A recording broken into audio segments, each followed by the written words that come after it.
Bonjour à tous, bienvenue au Morning Echo du lundi 30 mars 2020. La photo du jour, celle d'Anthony Fauci, qui est le conseiller donc à la santé au sein de la Maison Blanche. Il y a eu une conférence de presse hier, alors que le nombre de cas aux États-Unis sur le coronavirus dépasse maintenant les 100 000 personnes touchées. Pas de mise en quarantaine de la région de New York, mais les mesures de confinement finalement prolongées jusqu'au 30 avril prochain, ce qui dément la promesse de Donald Trump de réouvrir le pays à partir du dimanche de Pâques, tout ceci dans un contexte, vous voyez, où les bourses ont encore trinqué vendredi, même si la semaine a été plutôt positive, moins 4% sur les principaux indices vendredi, et le fait du jour, c'est véritablement le pétrole qui continue sa dégringolade. On est proche donc des niveaux des $20 donc sur la référence américaine, alors que dans le même temps, il y a eu ce mandat d'arrêt à l'encontre du président vénézuélien, le Venezuela qui est un grand pays donc producteur de pétrole qui est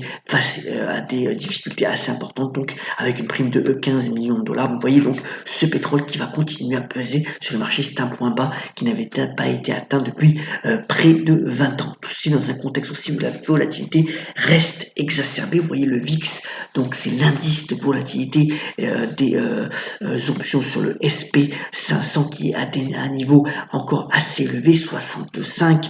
On estime qu'un retour sur les niveaux de 35 à 40 permettrait une normalisation de la situation. Mais vous voyez que, comme le démontre finalement le graphique à gauche, les investisseurs et les spéculateurs continuent de parier assez fortement dans des volumes assez considérables, donc sur encore beaucoup de volatilité sur ce marché, et on risque d'avoir encore des séances donc assez rock'n'roll.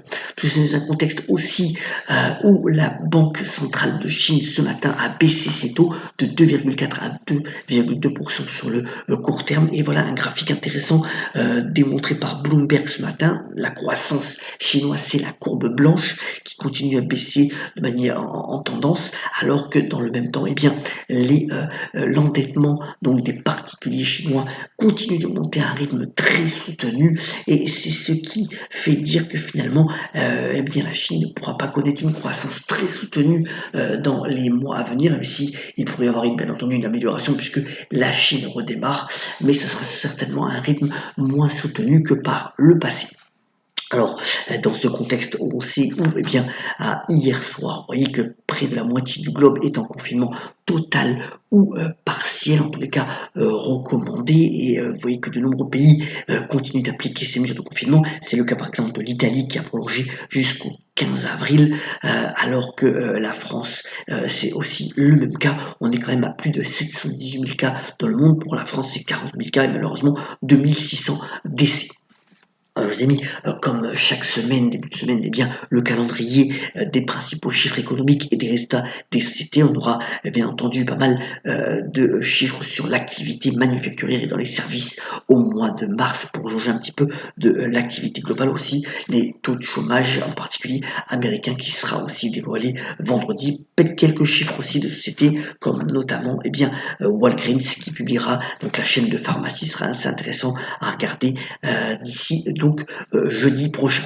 Alors voilà deux histogrammes aussi intéressants. D'abord, les ministres des Finances mettent en garde les sociétés contre une distribution trop importante de dividendes. Par exemple, en France, Bruno Le Maire a mis en garde tous ceux qui maintiennent leur taux de distribution de dividendes ne se verront pas offrir les mesures d'aide, et donc on risque d'avoir des réductions de dividendes assez drastiques, entre 15 et 30% selon les principaux analystes. Et puis voilà un graphique aussi intéressant montré par The Economist aujourd'hui, en démontrant que c'est surtout donc dans les valeurs technologiques et les valeurs liées à la pharmacie qu'on a quand même des entreprises assez résilientes, tant en termes de cash généré par leur activité que finalement de cash pour ces entreprises. On sait très bien que par exemple Apple possède plus de 200 milliards de cash dans ses comptes. C'est aussi le cas pour Microsoft et Alphabet,